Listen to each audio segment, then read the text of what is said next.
Welcome everyone, Christine here on Serious Gaming with a discussion about the Arms Warrior in World of Warcraft, the Burning Crusade. Here I want to test some things out. This is a subject that I've touched on in some other videos about what weapon is best for an Arms Warrior and how much it matters, but here I do have the opportunity to actually test it out because I am on the PTR of a private server that's coming out towards the end of this July, and I can actually see this in action. Now, obviously, this is not the scientific test, right? I'm sure Fight Club and other people will be able to figure out just how much of a difference it actually is, but it does provide me an opportunity to test maces and swords in action, because that's the main discussion with Arms Warriors in the Burning Crusade. Plenty of people want to go maces.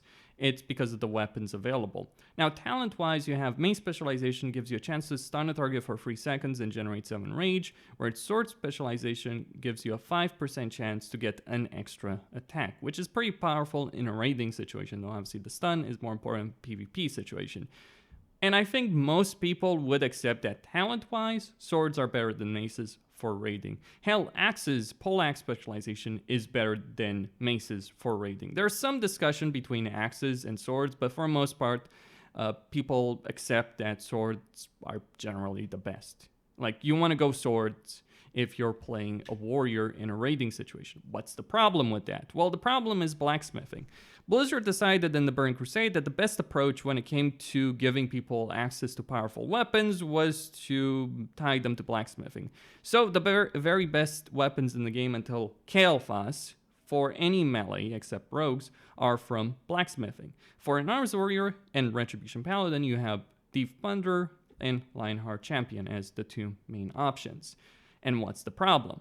Well, Deep Thunder gives you higher weapon damage, slower speed, but less stats in strength and agility, but also has a chance on hit to stun the target for 4 seconds and has stamina.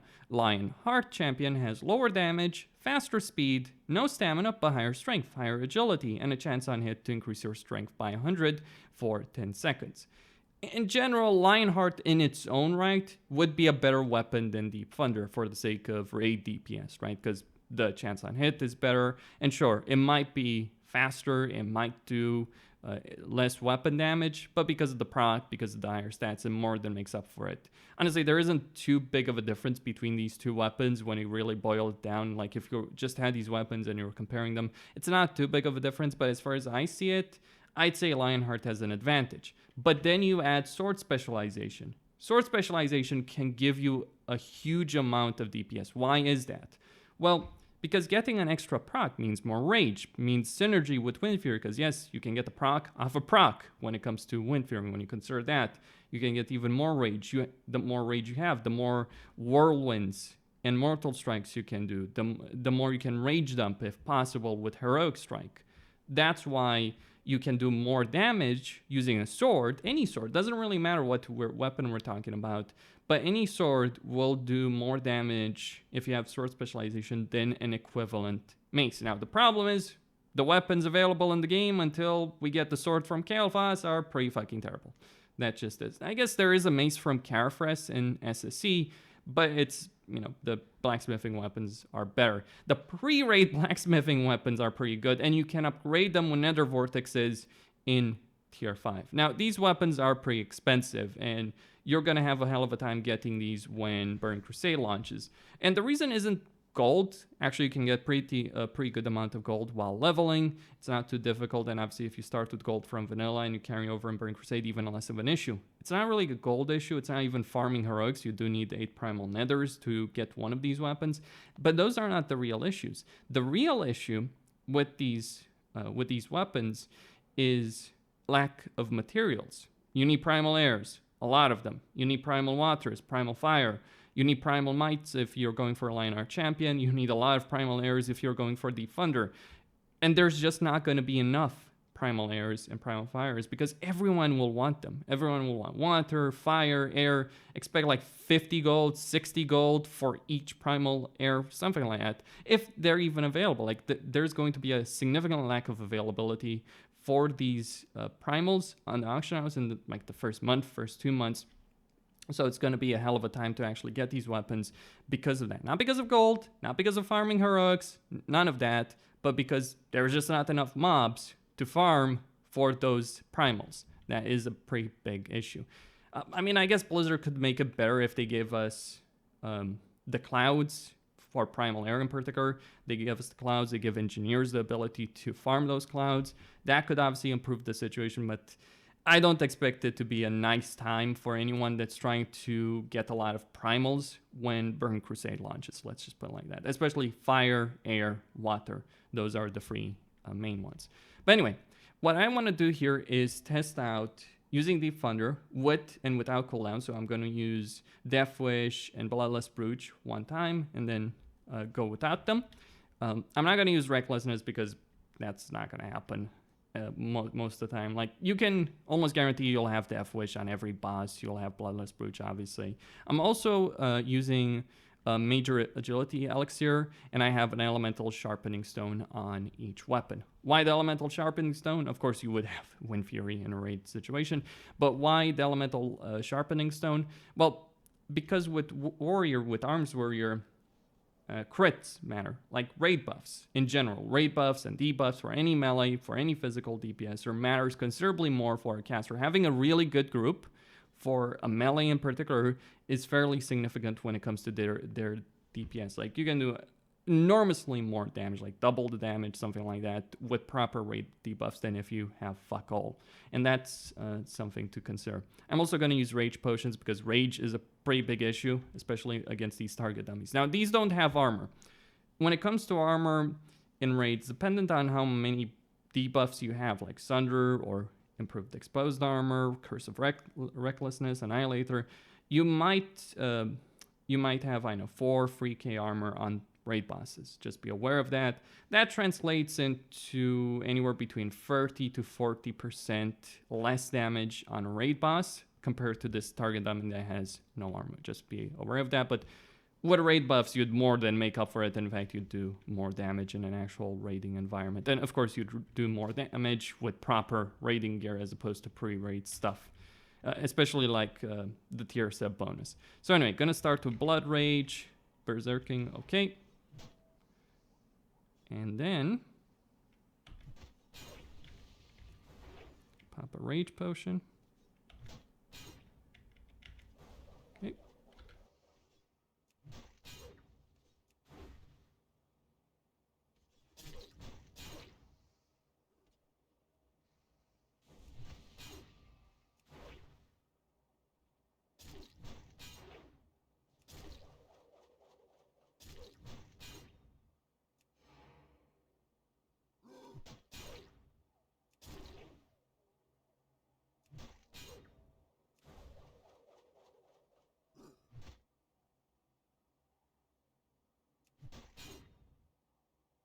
Now, bear in mind that this server doesn't have spell batching. It would probably be easier to get the slam rotation going properly if I did have spell batching. Obviously, that's something you can abuse.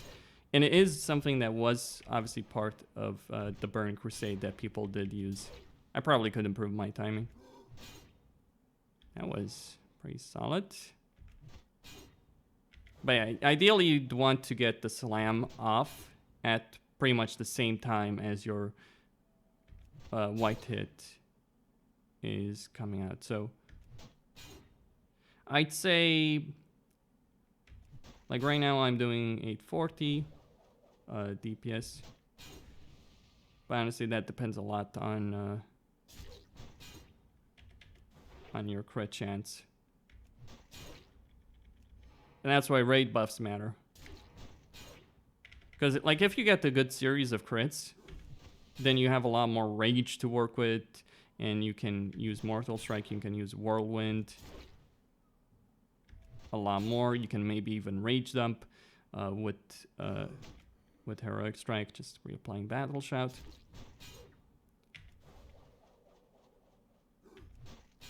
But yeah, about 840 or so. Can be higher, can be lower, depends a bit on the RNG, or it depends on a large part on the RNG. Like if I were to get a good series of crits here, I could probably reach 900, maybe even higher.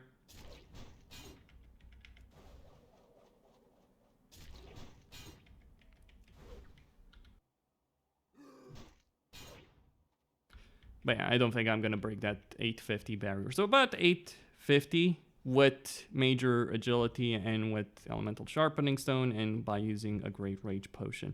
I obviously could use mighty rage potions for pretty obvious reasons, but I don't want to add in the strength variable there as well. Honestly, I would have preferred doing it without any consumables, but it's just the difference is that huge and it just adds too much RNG when it comes to crit. I do have about, right now I have 31.4% chance to crit here with this gear. So anyway, this time around, what I'm going to do is I'm going to use Death Wish and I'm going to use Bloodless Brooch. Okay.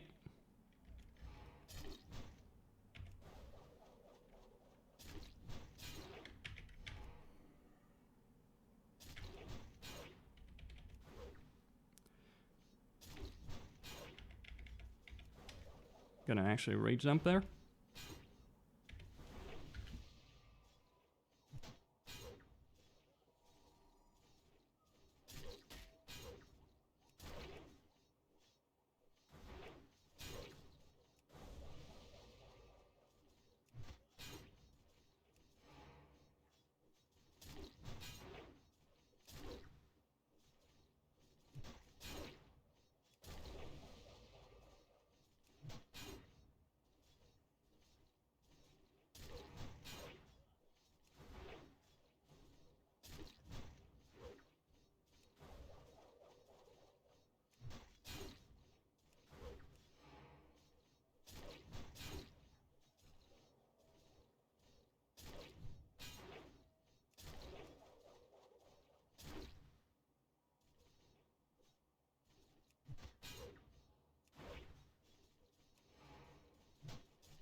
All right, so about 1.1, 1.2k DPS with cooldowns. It ends up being probably 1.1, isn't it? But I am certainly messing up my slam rotation. That's something I need to do better at. But it will start dropping after this point. But yeah, the burst, you get what I got 1.3k over there with the mace on that dummy, and then it started dropping off. But that's not too bad, right? On the target dummy. And that's actually probably what you'd be able to achieve in a raid environment, actually, like with all the consumables, with all the debuffs, with everything, you'd be able to achieve about those kind of numbers in a raid environment. You'd have more crit in particular. That would make a fairly significant deal. You'd have Wind Fury, and sure, you'd do a lot less damage because of the armor, but you'd still be able to do pretty well. Anyway, I'm gonna switch to sword and see the difference there. So the way you spec, by the way, just to go over that, you go 3 points in Heroic Strike. You can spend just 2 points in Deflection and then 3 points in Improved Thunderclap. If you're playing a DPS warrior in general, you're probably going to be using Thunderclap and Demo Shout. Probably because with Demo Shout, because you'll have Improved Demo Shout as opposed to a Proud Warrior. And also partly because it saves them the hassle. Threat is a big deal. Like even a Proud Warrior is going to struggle to do Thunderclap, to be honest, unless they're AoE tanking. They're trying to tank multiple targets. What the hell is this guy doing? Fucking hell, that's interesting. Anyway, after this point, like most people would say, oh, go for Iron Well. Personally, I prefer going into Deflection.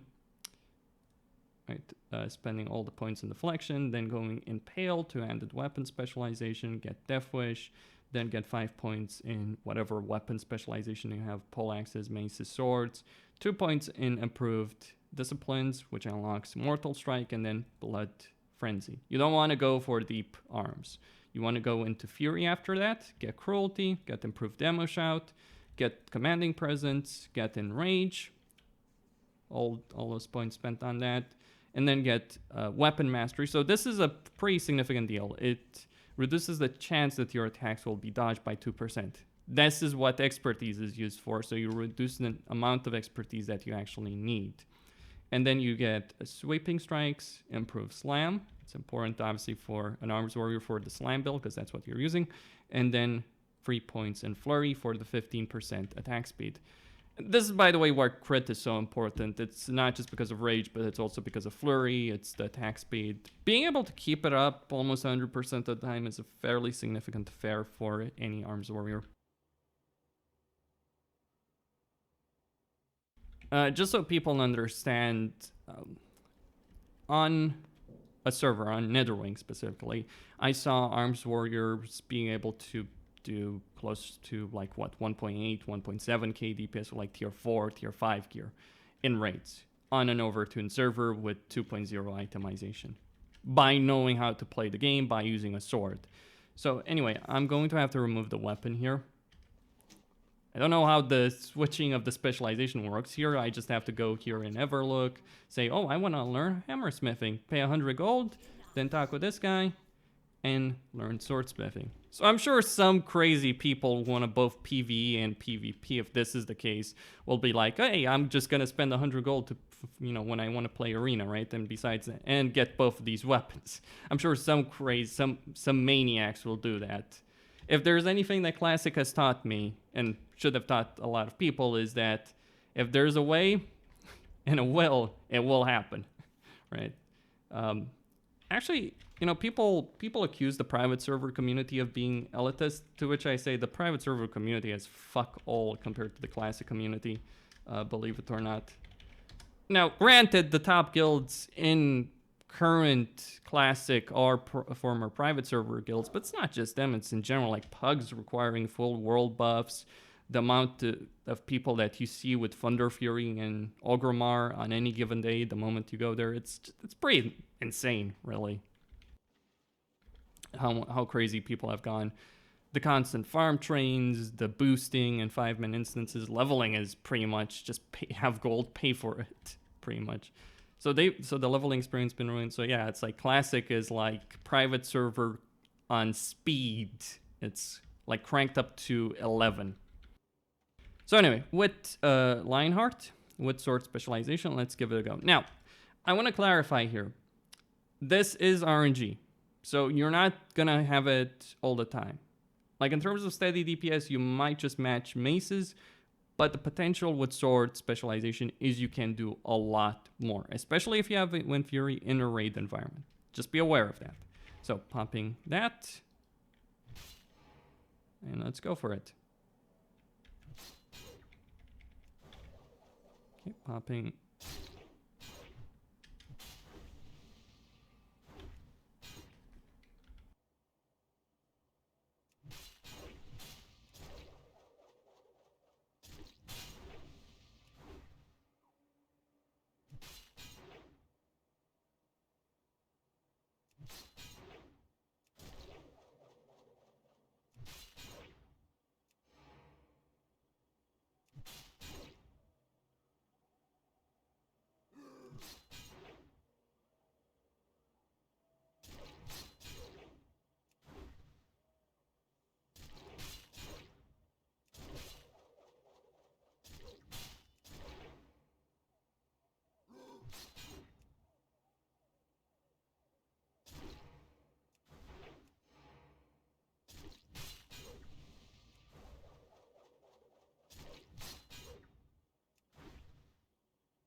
Well, I got some pretty good procs there. That's why I'm at 1k DPS.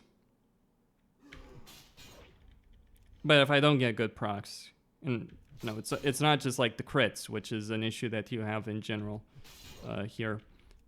But if I don't get good sword procs, then I probably would drop to like 800, 900 DPS. But here I'm doing like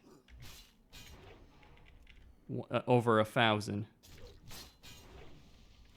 And the more procs you get, the more you do, the more rage you have, the more you can rage dump.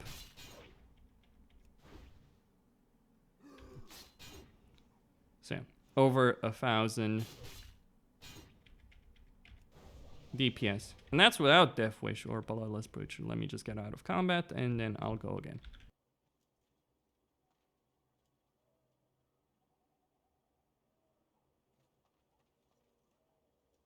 Now, of course, on a weapon, you wouldn't necessarily have Mongoose, just pointing that out.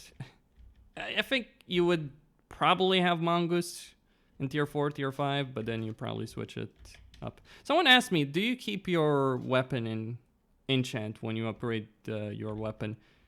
No. That's kind of the problem, isn't it?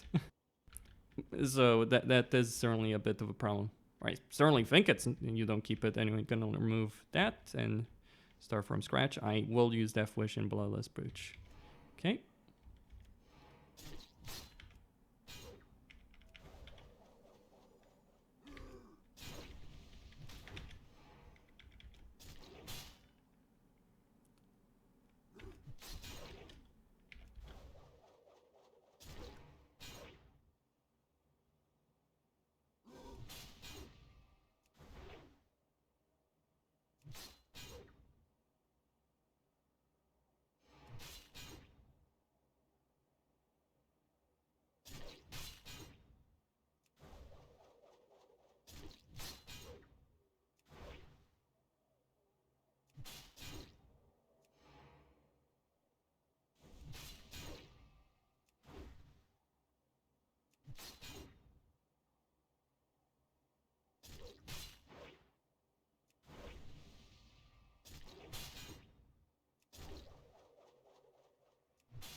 All right, I think that's enough. But keep in mind, so 1,000 there with a high of what, 1.3k. Not necessarily that much different though with Death Wish and Bloodless Brute compared to like the mace, but that's where the RNG goes into. Like the first time I did it without the cooldowns, I got very lucky with like all the procs that I got. This time around, didn't get as many sword procs, so I was actually doing less DPS. But that's the thing about swords. It doesn't necessarily mean you do more damage than with a mace, but you can. And you can do pretty insane numbers. And again, in a raid, with Wind Fury, with all the consumables, you'll do more damage. But here's also another practical consideration when it comes to that kind of thing. When it comes to raiding DPS that people should be aware of.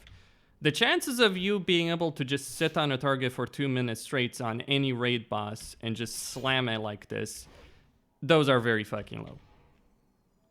Right, so most of the time, because of movement, because of mechanics, because of abilities, you're not going to be able to do something like this. So that's actually where Sword really gains an advantage. It's not necessarily the, oh, I'm sitting on a target just DPSing for, 4 minutes straight. and just being able to use my ability on cooldown. It's also the idea that you can go into a target, right, for a few seconds. Like say High King Mulgar, let's go with that example. High King Mulgar, you'll have to move out a lot, right, because of his whirlwind. But you can go on him, dump Whirlwind, dump Mortal Strike, get an auto hit, and maybe get the sword proc. Maybe get a chain of procs with Wind Fury as well. And you can do, and that means you'll do more damage, a lot more damage than an Arms Warrior would with a main specialization. Like overall, even on a static target though, I was able to do more damage. Probably not as much as I expected, I'll be perfectly honest.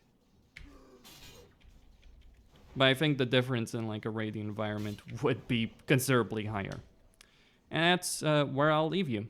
Costin here, signing out. Don't forget to subscribe, like, and enable notifications. And honestly, you should just, honestly, if you're going to play an Arms Warrior, you have a choice. How much do you care about PvP versus how much do you care about your raiding team? And that's, that's a discussion. That how much do you want to be someone that's basically being carried? And yes, I do mean carried. Because you might do so little DPS in a raid environment with main specialization. Depends on how competent the player is, of course.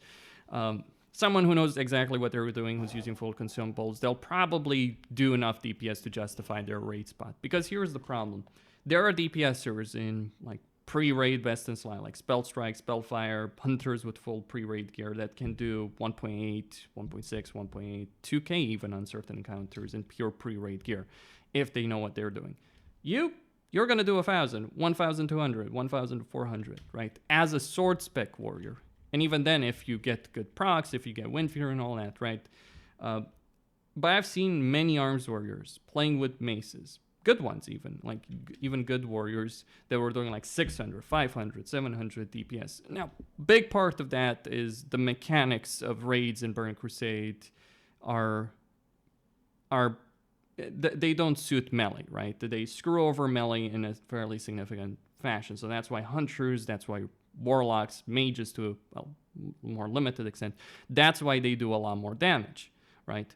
It's not just, is melee going to do less DPS than ranged? On a static target, not as much of a difference as you might think. Like a Fury Warrior on Macfarraden can be the highest damage dealer in the entire raid.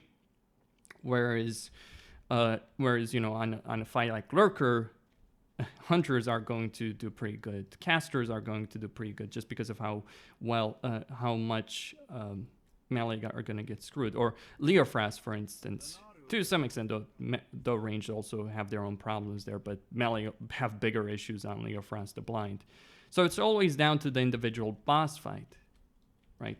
So, and that's also something that you want to consider. Basically, as an Arms Warrior, you want to be able to justify bringing you for Blood Frenzy. And you have to consider how much Blood Frenzy is. Let's say a Hunter is doing 2k DPS, right? Which is a higher number, right? You probably need raid gear to do that consistently across all bosses.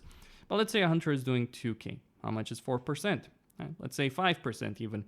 How much is 5%? Well, 100 DPS, less than 100 DPS. That's how much you add for every melee, for every physical DPSer in the raid. Generally less, 50 to 100 DPS. So you got to consider, is it worth bringing that? And this is a discussion with Rep Paladins, with Balanced Druids. This is always going to be a discussion. And this is why I personally don't find it tolerable for people to try and argue that going with Deep Thunder is some acceptable decision. Like, if you want to play a warrior and you want to go with Deep Thunder, you can play Prot. You can play Fury. It's not going to make that much of a difference, right? If, say, for instance, you're Fury, it's like, okay, you can go Hammersmithing, you can get Deep Thunder, you can get Dragon Maw, you can do exceptional DPS, right? Or as a protection warrior, sure, you will lose a chess piece, but is that going to be the night and day difference? Not really, not that much, right? So, like, if you care so much about Deep Thunder for PvP purposes, I honestly would not recommend you play Arms in raids. Just play something else. Like Fury Warriors aren't horrible damage. In fact, they're pretty good damage early on in the game if the people playing them know what they're doing. But that's all. Stay tuned for more. Don't forget to subscribe, like, and enable notifications.